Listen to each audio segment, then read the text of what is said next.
Hello, and welcome to New England Escapades. Today we visited the Topsfield Fair in Topsfield, Massachusetts. Here's what we learned on our adventure.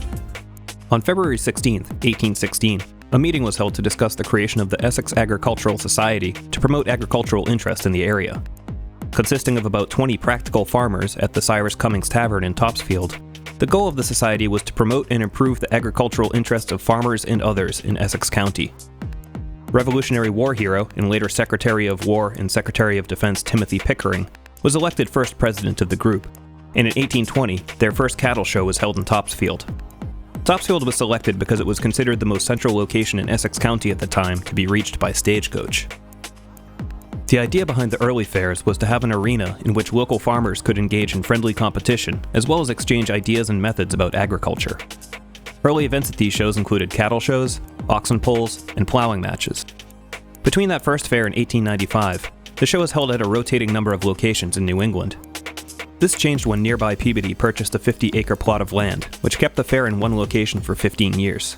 In 1910, the fair moved to its current location in Topsfield, at a 150-acre experimental farm that had been given to the Society in 1856, and since then has been canceled on only 3 occasions: during the Spanish flu of 1918, in 1943 to 1945 because of World War II, and in 2020 as a result of the COVID-19 pandemic. After adding a midway to the fair in 1950, the Topsfield Fair is now much more than an agricultural exposition. There are the normal selections of games and rides you can expect from a midway, but there is also a colossal amount of food offerings. We learned from our experience at the Big E that perhaps a fried Reese's Peanut Butter Cup is not the best thing if we wanted to keep moving, but that and all of your other standard fare options are available, along with apple donuts and even corn on the cob. However, the growing midway isn't to say that agriculture is not a part of the Topsfield Fair anymore. While you can still enjoy live shows and games and rides, the agricultural competitiveness of the fair remains intact to this day.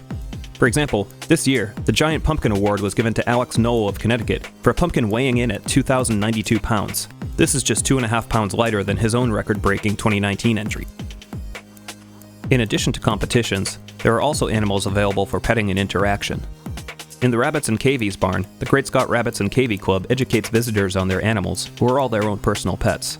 The club is a youth program open to anyone between 5 and 19 that owns or are interested in owning a rabbit or cavie, and visit nursing homes with the animals, run food drives, and collect items for local animal shelters.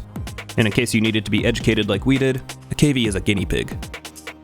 The Topsfield Fair is open for 10 days every fall. It's a great family activity for either a weeknight out or a weekend day, though the latter can get quite crowded. We personally recommend visiting on a cool evening and getting a cup of hot cider for the best experience. The Topsfield Fairground is located at 207 Boston Street in Topsfield, Massachusetts. It's about a 40-minute drive from Boston, and every fall, it'll be worth every minute of the trip. If you enjoyed this video and want to see more like it, please like and subscribe. Thank you for watching, and keep on adventuring.